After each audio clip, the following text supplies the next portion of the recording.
Box ಆಫೀಸ್ನಲ್ಲಿ 120 ಕೋಟಿ collection ಮಾಡಿರೋ ಒಂದು ಸಿನಿಮಾ ಬಗ್ಗೆ ಮಾತಾಡ್ತಾ ಇದ್ದೀವಿ. ದಟ್ ಈಸ್ ಆಡು 3. ಎಲ್ಲರಿಗೂ ನಮಸ್ಕಾರ. ರಾಜಧಾನಿ ಐಕ್ಳು ಚಾನಲ್ಗೆ ಸ್ವಾಗತ. ಆಡು 3 ಇದೊಂದು ಕೇರಳದ ಸಿನಿಮಾ. ವರ್ಲ್ಡ್ ವೈಡ್ ಕಲೆಕ್ಷನ್ ಈ ಸಿನಿಮಾದು ನೋಡಿ ಶಾಕ್ ಆಗಿ ಅದೇನಪ್ಪ ಇದೆ ಸಿನಿಮಾ ನೋಡೋಣ ಅಂತ ನೋಡಿದೆ. ನೋಡಿದ ತಕ್ಷಣ ರಿವ್ಯೂ ಮಾಡೋಣ ಅಂತ ಬಂದೆ. ಬನ್ನಿ ಈ ಸಿನಿಮಾ ನೋಡಿದಾಗ ನನಗೇನು ಅನ್ನಿಸ್ತು ಅನ್ನೋದನ್ನ ಹೇಳ್ತೀನಿ. ಆಸ್ ಯೂಶುವಲ್ ಸಬ್ಸ್ಕ್ರೈಬ್ ಮಾಡ್ಕೊಳ್ಳಿ. ಕಮಾನ್ ಮ್ಯಾಟ್ರು ಮುಗಿಸಿ ಬಿಡೋಣ. ಆಡು 3 ಸಿನಿಮಾದ ಪ್ಲಾಟ್ ಸಿಂಪಲ್ ಗುರು. 2 ಟೈಮ್ ಲೈನ್ನಲ್ಲಿ ಕತೆ ನಡೆಯುತ್ತೆ. ಒಂದು ಪ್ರೆಸೆಂಟು, ಇನ್ನೊಂದು ಪಾಸ್ಟ್. ಅಂದರೆ 300 ವರ್ಷದ ಹಳೆ ಕತೆ. ಈ 2 ಕತೆನೂ ಒಟ್ಟಿಗೆ ಬಂದಾಗ ಒಂದು ಪಾಯಿಂಟಿಗೆ ಬಂದು ಎಂಡ್ ಆಗುತ್ತೆ.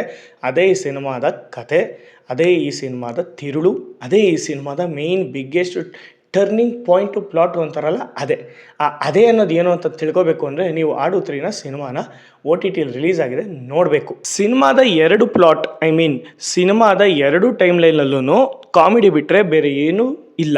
ಬಿಕಾಸ್ ಈ ಸಿನಿಮಾ ಒಂದು ಕಾಮಿಡಿ ಜಾನರ್ಗೆ ಸೀಮಿತ ಆಗಿದೆ.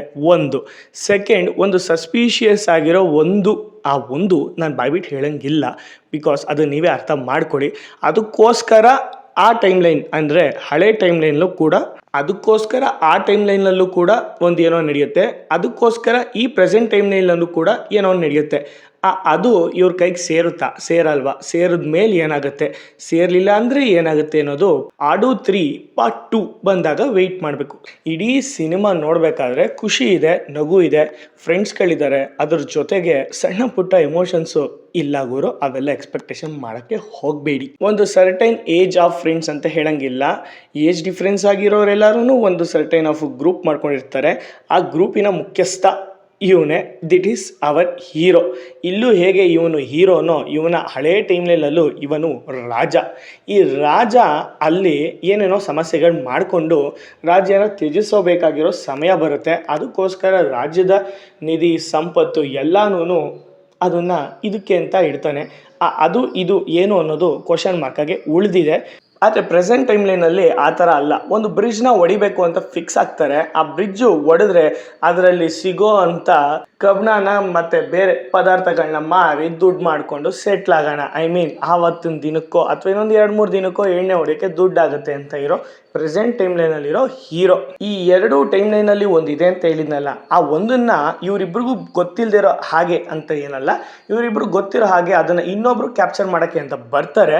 ಅವರು ಅಲ್ಲೂ ಕೂಡ ಕ್ಯಾಪ್ಚರ್ ಮಾಡೋಕ್ಕಾಗಲ್ಲ, ಈ ಟೈಮ್ ಲೈನಲ್ಲೂ ಕ್ಯಾಪ್ಚರ್ ಮಾಡೋಕ್ಕಾಗಲ್ಲ. ಅದು ಇವ್ರ ಕೈಗೆ ಸಿಗಲಿಲ್ಲ, ಇವ್ರ ಕೈಗೂ ಸಿಗಲ್ಲ, ಅವ್ರ ಕೈಗೂ ಸಿಗಲ್ಲ. ಮತ್ತು ಯಾರ ಕೈಗೆ ಹೋಗುತ್ತೆ? ಇದೇ ಈ ಸಿನಿಮಾದ question mark point. Full confuse ಆಗಿದೆ ಅಲ್ವಾ? ಸಿಂಪಲ್ ಗುರು. ಸಿನಿಮಾ ಚೆನ್ನಾಗಿದೆ, ಕಾಮಿಡಿ ಆಗಿದೆ, ಹೊಸ ಕಾನ್ಸೆಪ್ಟು, ಹೊಸ ಟೈಮ್ ಲೈನು ಮತ್ತು ಹೊಸ ಸ್ಕ್ರೀನ್ ಪ್ಲೇ. ಆ ಟ್ರಾನ್ಸಿಷನ್ ಶಾರ್ಟ್ಸ್ಗಳು ಮಾತ್ರ ಸಕ್ಕತ್ತಾಗಿದೆ. ನನಗೆ ಸ್ಪೆಷಲಿ ಇಷ್ಟ ಆಗಿದ್ದು ಈ ಸಿನಿಮಾದ ಬ್ಯಾಕ್ಗ್ರೌಂಡ್ ಸ್ಕೋರ್.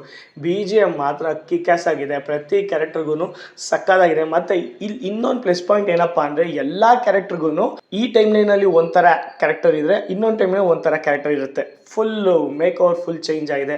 ಅದು ತುಂಬ ಖುಷಿ ಕೊಡ್ತು. ಅಂದಾಗೆ ಈ ಸಿನಿಮಾ ಕೇರಳದಲ್ಲಿ ಬಂದಂಥ ಮಿನ್ನಲ್ ಮುರಳಿ ಆಗಿರ್ಬೋದು, ಲೋಕ್ ಆಗಿರ್ಬೋದು. ಸೊ ಹೊಸ ಜಾನರ್, ಹೊಸ ಟೈಪ್ ಆಫ್ ಸಿನಿಮಾಗಳಿಗೆ ಈ ಸಿನಿಮಾನು ಸೇರ್ಕೊಂಡಿದೆ.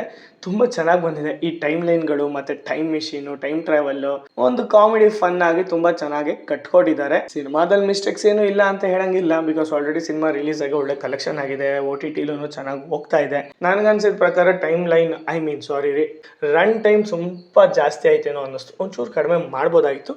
ಅದು ಬಿಟ್ಟರೆಲ್ಲ ಓಕೆ, ಸೂಪರಾಗಿ ಬಂದಿದೆ. ಕೆಲವೊಂದು ಸ್ಪೂಫ್ಗಳು ಇದೆ ಸಿನಿಮಾದಲ್ಲಿ, ನೋಡ್ಬೇಕಾದ್ರೆ ಮಜಾ ಕೊಡುತ್ತೆ, ಕಾಮಿಡಿ ಆಗಿದೆ. ಸೊ ಇದಾಗಿತ್ತು ನನ್ನ ರಿವ್ಯೂ ಆಡು 3 ಸಿನಿಮಾ. ನೋಡಿದ್ಮೇಲೆ ನನಗನ್ಸಿದ್ನ ನಾನು ಹೇಳಿದ್ದೀನಿ.